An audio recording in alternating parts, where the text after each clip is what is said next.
The Milgram Obedience Experiment, 1961. In 1961, at Yale University, psychologist Stanley Milgram set out to answer a disturbing question. How far will ordinary people go when an authority figure tells them to do something harmful? To test it, he created a fake study on memory and punishment.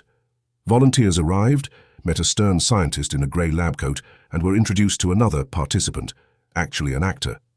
They drew slips to decide who would be the teacher and who would be the learner, but the draw was rigged so the real volunteer was always the teacher. The learner was taken into a separate room, strapped into a chair and connected to electrodes. The teacher sat in front of a shock generator with switches from 15 volts to 450 volts, labelled from slight shock all the way to danger, severe shock, and XXX. The assignment was simple: read word pairs. Every time the learner got an answer wrong, the teacher delivered an electric shock. The shocks weren't real, but the teacher didn't know that.